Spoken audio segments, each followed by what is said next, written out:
سرخط مهمترین خبرها: مقامات صدمه قطار در ناحیه یاوان را شرح دادند. شهادت فریدون شمس‌الدین، یک از گمانبران حمله به کراکرس در دادگاه. و تاجیکستان از ازبکستان برق می‌خرد.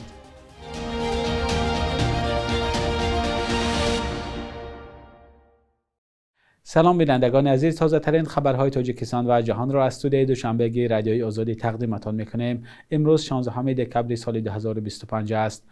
کمیته حالتهای فوق‌العاده تاجیکستان صدمه قطار در ناحیه یاوان را شرح داد. به اطلاع این نهاد، حادثه صبح 14 دکبر در حدود دهه ظفر رخ داده است. منبع میگوید قطاری بارکشی که به صدمه دچار شد از بختر به ناحیه یاوان می آمد. مقامات باریدن بارانهای پی در پی، اینچنین پیدا شدن اراضی زمین در کوله صنعی قیپرسای را از دلیل‌های اساسی از خط راه آهن خارج شدن قطار می‌دانند. مقامات درباره ضررهای این حادثه چیزی نگفتند. در خبرنامه کمیته حالتهای فوق‌العاده آمده است یک کمیسیون در جای حادثه هستند و حادثه را تحقیق دارند. در نوارهایی که به شبکه‌های اجتماعی راه یافت دیده می شود که قطار بعدی بیرون شدن از خط راه آهن چپه شده آتش گرفته است. بخش اساسی سازشواری مولد نیازی تاجیکستان طریق قطار آورده می شود. دادگاه نظامی در شهر مسکو روز 15 دکبر با پرسش فریدون شمس‌الدین، یک از گمانبران اساسی حمله به تالار کراکرس آغاز کرد. رسانه‌های روسیه به نقل از منابعشان نوشتند که فریدون شمس‌الدین بدون ترجمان و با زبان روسیه در دادگاه شهادت داد. لیودمیلا ایور، ادوکات قربانیان حادثه، به رسانه‌ها گفته است از شهادت‌های فریدون این نکته معلوم شد که او در وقت حمله چیکار کردنش را نمی‌دانست. قبلا این فرضیه هم مطرح شده بود که 4 حمله‌ور به تالار کراکرس از داروهای مدهوش کننده استفاده بردند. در نظر است که پرسش فریدون شمس‌الدین روز 16 دکبر نیز ادامه کند. فریدون شمس‌الدین قبلا برای دسترازی نسبت یک نابالغ در تاجیکستان حبس شده بود. با گزارش رسانه‌های روسیه، بعد رهایی از زندان فریدون به روسیه رفت و همچون نان پس کار میکرد. محاکمه گمانبران حمله به کراکرس ماه آگوست امسال آغاز شد. در کرسی گمانبران در جنایت 19 نفر نشستند که اکثرشان زادگان تاجیکستان هستند. آنها به طرحریزی و مساعدت و انجام حمله تروریستی متهم میشوند، اما شبهه و گمان به این پرونده زیاد است، چون در آغاز بازداشت مقامات قدرتی روسیه گمانبران را شکنجه زیاد کردند. در پی کمبود برق در داخل کشور، تاجیکستان از ازبکستان برق میگیرد. نمایندگان وزارت انرژتیک تاجیکستان به خبرگزاری آزیا پلاس گفتند کشور شبانه روز از ازبکستان 2 میلیون کیلووات ساعت برق خریداری میکند. جزئیات بیشتر این سازشنامه و نرخ برق وارداتی از ازبکستان معلوم نیست. مسئولین وزارت انرژتیک گفتند در صورت امکانیت انتقال برق از ازبکستان به تاجیکستان بیشتر می شود. به قول منبع، تاجیکستان برای خرید برق با قزاقستان و ترکمنستان هم گفتگو دارد. تاجیکستان 98% برق مورد نیازش را از نیروگاه‌های آبی میگیرد. به این دلیل در فصل تیرما و زمستان ساکنان منطقه کشور که 70% اهالی را تشکیل می‌دهند با محدودیت یا لیمیت برق می‌گیرند. امسال محدودیت نظر به سال‌های گذشته سخت‌تر است. ساکنان روستاها میگویند که در شبانه روز فقط 3-4 ساعت برق دارند. مقامات ازبکستان گفتند که در 10 ماه از ینور تا اکتبر امسال بیش از 75,000 خارجی برای گرفتن طبابت یا خدمات پزشکی به این کشور رفتند. به اطلاع کمیته ملی آمار ازبکستان، 53,000 نفری آنها از تاجیکستان هستند. از قرقیزستان زیاد از 13,000، از قزاقستان تقریبا 7,000، از روسیه بیش از 1,700 و از افغانستان زیاد از 500 کس از خدمات پزشکی ازبکستان استفاده کردند. تعداد شهروندان کشورهای دیگر اندک بوده است. برای مثال از ترکیه 43، از ایالات متحده 15 و از چین 14 نفر. بعد باز شدن مرز با ازبکستان در سال 2018، شهروندان تاجیکستان بیشتر با هدف طبابت و سیاحت و پرواز بر روسیه و کشورهای دیگر با ازبکستان میروند. برای مقایسه در 8 ماه اول سال گذشته تقریبا 60,000 شهروند تاجیکستان برای گرفتن یاری پزشکی به ازبکستان رفته بودند. در چند دهه دوردست جماعت سرخوصار ناحیه بلجوان مردم از برق پر محرومند. مقامات میگویند از سبب کم بودن عائله‌ها در این منطقه برایشان خط برق کشیدن نشده است. ساکنان در شرایط بی‌برقی چگونه زندگیشان را پیش میبرند؟ همکارم محمود جان رحمتزاده در همین باره گزارش میدهد. اینجا سرخوصار است، جماعت در ناحیه بلجوان ولایت ختلان. در حالی که ساکنان زیادی تاجیکستان از نارسایی نیروی برق شکایت دارند، 17 دهه در این گوشه کوهستانی حتی از سیمچوبی برق محرومند. مقامات سبب کشیده نشدن خط را به کم بودن خانه ها پیوند دادند.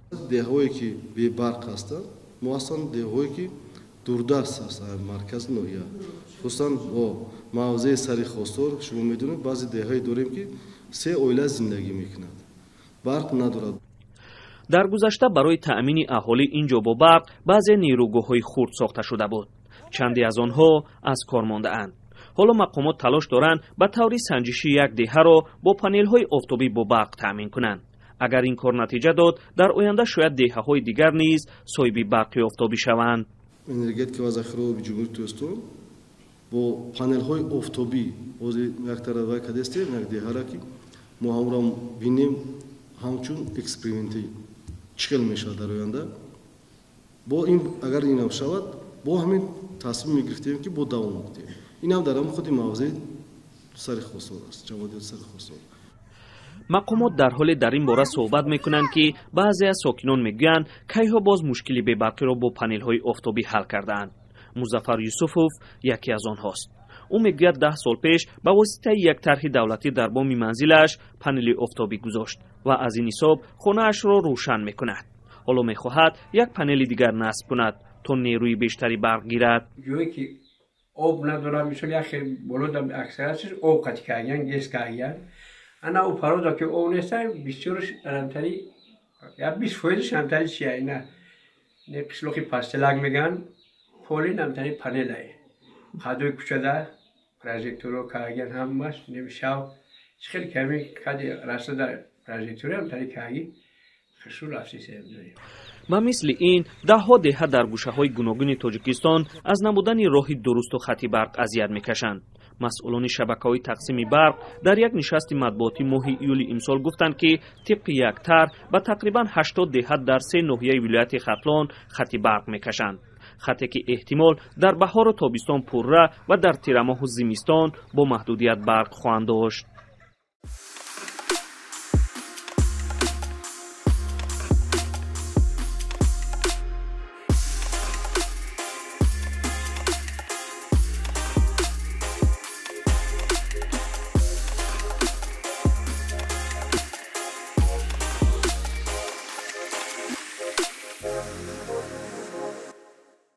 مذاکرات دو روزه پرزیدنت اوکراین و فرستاده ویژه رئیس جمهور آمریکا بر سر پایان جنگ روسیه علیه اوکراین در شهر برلین آلمان به انجام رسید.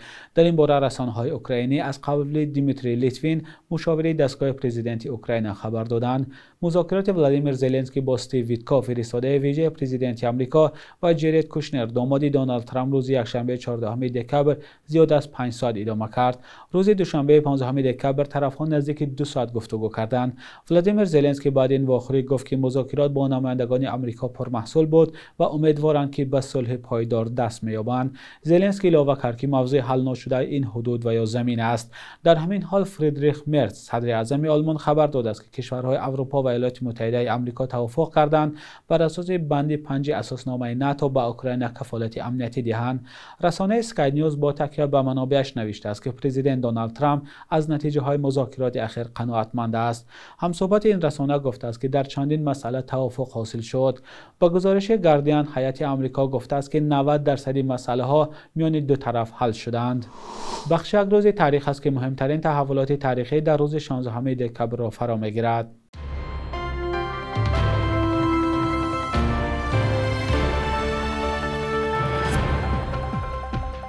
با یک قرار پرزیدیوم عالی تاجیکستان شوروی از 16 دکبر سال 1960 شهر نورک تأسیس شد. پیش از این در این مکان ساختمان نیروگاه برق آبی نورک آغاز گردید که ضرورت بنیاد شهر انرژتیکا را در نزد این نیروگاه کلانترین آسیای مرکزی به وجود آورد.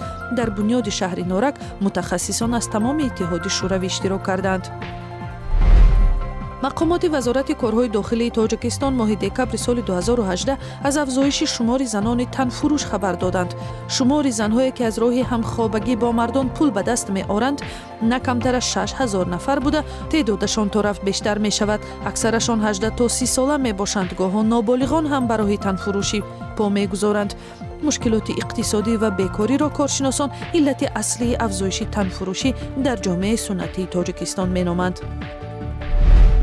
روز 16 دکبر سال 2016 در سن 61 سالگی اسماعیل طالباکов رئیس حزب کمونیست و 2 دفعه نامزد به مقام پرزیدنتی تاجیکستان درگذشت. او از سال 1983 در کارهای حزبی سطحی ناحیوی کار کرده. در دوره استقلالیت مدتی طولانی معاون رئیس حزب شادیش عبداللوف بود. ریاست طالباکov در حزب کمونیستی نیم سال دوام کرد. صبح امروز در بانک تجارتی تاجیکستان 1000 روبل روسیه به 112,114 سامانی برابر است. 100 دلار آمریکایی باشد تا 920-923 سامانی ارزش دارد. قرب رسمی بانک ملی تاجیکستان برای 16 دکبر چنین تعیین شده است.